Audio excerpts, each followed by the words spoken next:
Arın pöhrə verir. Kərim müəllim, siz bu arın pöhrə verməsini bu günlər nəylə əlaqələndirirsiniz? Bu günler müqəddəs Ramazan bayramıdır. Hərəkətli gündə Allahın rəhmətidir. Allahın bize göndərdiyi bərəkət. Gəlimiz pöhrə verir.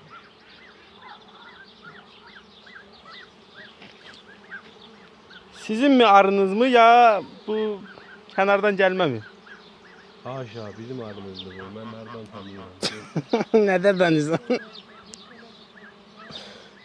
Arı işi belədir ki, arıya haram düşmür. Gerek arı ancak öz qapısında böyle vermezdir. Hökmən.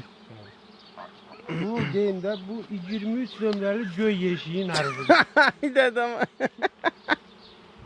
Yaşlarımız da bu tərəfdədir. Arı yaşlarımız. Yok yok 22. Sen 22. Hansı arı üstünde yazıldı o? 22. Ya gözle dege. Ananı görürsən ha? 21. Tosun 22'dir. 21. Koyuyorsun da